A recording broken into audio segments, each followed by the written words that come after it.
السلام علیکم ورحمۃ اللہ۔ یہ ایک بھائی سوال کر رہے ہیں کہ تعویذ لڑکانا کیسا ہے۔ تعویذ لڑکانا جو شرکیہ الفاظ ہوں، جس میں غیر اللہ سے مدد، مثلا یا شروع میں لگا کہ جبریل کا نام آ جائے، فاطمہ کے نام کے شروع میں یا لگایا جائے، حسن حسین وغیرہ وغیرہ، جیسے محمد الرسول اللہ کے نام کے شروع میں یا لگائیں یا محمد، اور پھر اس طرح ان سے مدد مانگنے والی باتیں اور الفاظ استعمال ہوئے ہوں، جیسے عام لوگ کرتے ہیں عام طور پہ شرکیہ جن کو ہم سمجھتے ہیں، وہ تو شرک ہے، اس میں تو کوئی شک نہیں ہے کہ ان سے پکارا جائے۔ پکارنے کا حکم تو صرف اللہ سے ہے کہ اللہ سے پکارا جائے، اللہ کو پکارا جائے اور اللہ سے مدد مانگی جائے، اس میں تو کوئی شک نہیں، اس میں تو خیر آپ بھی کہہ رہے ہو۔ دوسرا یہ کہ قرآن الفاظ ہیں۔ تیسرا یہ کہ قرآن کے علاوہ ایسے زمانے الفاظ ہیں جن کے کوئی لفظی معنی دیکھنے میں نظر نہیں آ رہا۔ ہو سکتا ہے معالج کی ذہن میں کوئی ایسی معنی ہو اس کا جو صحیح ہو۔ یہ تین چیزیں ہوتی ہیں میرے بھائی۔ شرکیہ الفاظ کے بارے میں نے آپ کو کہا کہ وہ تو ویسے بھی شرک ہے، ناجائز ہے۔ اس کے ساتھ جو زمانہ الفاظ ہے، مثلا حروف لکھتے ہیں، اور جیسے خانوں کے اندر، ڈبوں کے اندر مختلف حروف لکھ کے الف با تا یا جیم ہا خا، ایسے ہم مختلف دیکھتے ہیں، وہ بھی چونکہ نامعلوم چیز ہے۔ نامعلوم چیز ویسے بھی ناجائز ہوتی ہے، کیونکہ معلوم چیز ہوتی تو صاف صاف لکھ دیتے، قرآن کی کوئی آیت ہوتی تو لکھ دیتے، کوئی حدیث، کوئی دعا وغیرہ۔ لہٰذا اکثر ابجد کے حساب سے یہ شرکیہ ہی الفاظ بنتے ہیں، تو اس لیے یہ بھی ناجائز ہے۔ لیکن شروع والی جو بات تھی شرکیہ الفاظ، وہ سیدھا سیدھا شرک ہے، اس کے بارے میں ہم کچھ نہیں کہہ سکتے شرک ہے یا نہیں۔ لیکن غلط اس لیے ہے کہ ایک چیز معلوم ہی نہیں، اور جو نامعلوم ہے اس کے بارے میں کہیں الفاظ، کوئی شفا کے الفاظ موجود ہے نہیں، نہ اللہ نے اسے شفا کہا، نہ رسول اللہ نے شفا کہا، لہٰذا یہ بھی غلط ہے، کیونکہ یہ دھوکہ ہے، پہننے والا اس کو دھوکے میں رہتا ہے، جبکہ اس میں علاج ہے نہیں۔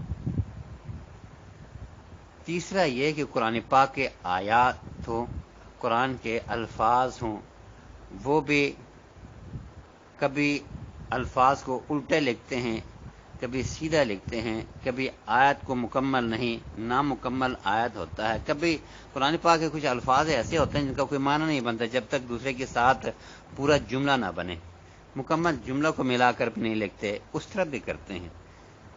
تو جو نامعلوم یا نامکمل جملے ہیں وہ بھی ناجائز ہے، کیونکہ قرآن پاک اترا ہے کم از کم ایک آیت کو مکمل پڑھ کے آگے بتانے کے لیے، وہ بھی ان کے اپنے مقصد کی باتیں ہوتی ہیں، اس لیے وہ بھی ناجائز ہے۔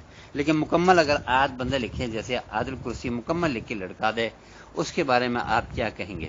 اس کے بارے میں کفر اور شرک تو نہیں کہہ سکتا، لیکن یہ دوسرے جو کفر اور شرک کے ذریعے ہیں، دوسرے جن کو ہم کفر سمجھتے ہیں، اس کے لیے ذریعہ بن سکتا ہے۔ اس کو ہم اپنے اصولی الفاظ میں صدًا للذریعہ، اس کو ہم ناجائز سمجھتے ہیں کہ یہ ذریعہ نہ بنے تمام شرکیہ ناجائز تعویذات کی۔ تو اس لیے بھی جو بڑے علماء ہیں، جو سمجھتے ہیں، جو ان چیزوں پہ نظر رکھتے ہیں، سب کا یہ کہنا ہے کہ یہ حرام، شرک، کفر تو ہم نہیں کہہ سکتے، لیکن یہ ذریعہ شرک اور کفر کا بن سکتا ہے۔ کیا پتہ آپ کو، کس کو آپ کہیں گے کہ اس کو اتارو، دیکھو اندر کیا لکھا ہوا ہے۔ لہٰذا شرک لکھی ہے کہ میں نے آیت کرسی لکھ کے دے دی آپ کو، تو یہ ایک ذریعہ بن گیا جس کو ہم جائز سمجھنے لگے تھے۔ مثلا اگر ہم کہیں کہ آیت الکرسی مکمل لکھ کے لٹکانا جائز ہے، اور پھر آگے بندہ کوئی شرکیہ الفاظ لکھ کے آپ کو کہے، اس سلائی کو آپ نے کھولی نہیں، یہ مکمل میں نے آیت الکرسی لکھی ہے، لہٰذا آیت الکرسی کو جائز سمجھنے والے خود ایک ذریعہ بن گئے کہ یہ ناجائز بھی جائز لوگ کرنے لگے. اس کو صدن للذریعہ کہا جاتا ہے.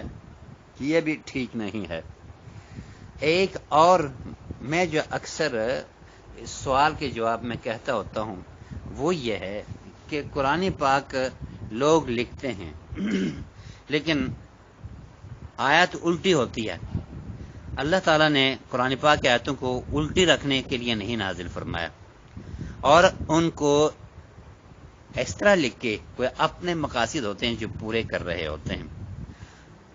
اور ساتھ آیت الکرسی مثلا مکمل لکھی اور آپ کو بنا دیا. چلو وہ سیدھی بات ہے, اس پہ جائز ناجائز حرام نہ حرام میں کوئی اختلاف ضرور ہے, مگر اس میں بھی ایک سقم موجود ہے, غلط کام موجود ہے. وہ یہ ہے کہ قرآن پاک کے آیت کو لکھ کے گردن میں لٹکا رہے ہیں اور اسی کو لے کے آپ کبھی باتھ روم جاتے ہو اور کبھی باتیں ایسی ہو جاتی ہے, قرآن پاک لٹکا کے اس کی شریف آیت کو اور مقدس آیت کو آپ اس کی توہین کر رہے ہیں. تو اس وجہ سے بھی اس کو آپ غلط کہہ سکتے ہو, مکروہ کہہ سکتے ہو. نبی کریم صلی اللہ علیہ وسلم جب قضا حاجت کے لیے جاتے تھے تو اپنے انگوٹھی اتار دیتے تھے, اس کے اوپر لکھا ہوتا تھا محمد الرسول اللہ. محمد کا نام بھی آ گیا صلی اللہ علیہ وسلم اور اللہ کا نام بھی آ گیا. جب اس میں یہ احتیاط ہے تو آیت کریمہ یا آیت الکرسی یا قرآن پاک کی کوئی بھی آیت ہو, چلو یہ سمجھیں کہ مکمل آیت لکھی ہوئی ہے, الٹی بھی نہیں ہے, سیدھی ہے, یہ سارے اپنی جگہ پہ ٹھیک ہے, لیکن آپ باتھ روم وغیرہ میں یا بے احتیاطی جو احتیاط کرنا چاہیے اس میں ہم احتیاط نہیں کرتے, اس لیے یہ چیز جائز نہیں ہے, صحیح نہیں ہے. قرآن پاک ویسے بھی لڑکانے کے لیے نہیں آیا, پڑھنے اس پہ عمل کرنے کے لیے ہے. اسی لیے ہم پڑھنے سننے یا اس کے مطابق کسی سے سن کے اعتقاد بنانے کے لیے اس پہ عمل کرنے کے لیے ہے, یہ لڑکانے کے لیے نہیں ہے. السلام علیکم.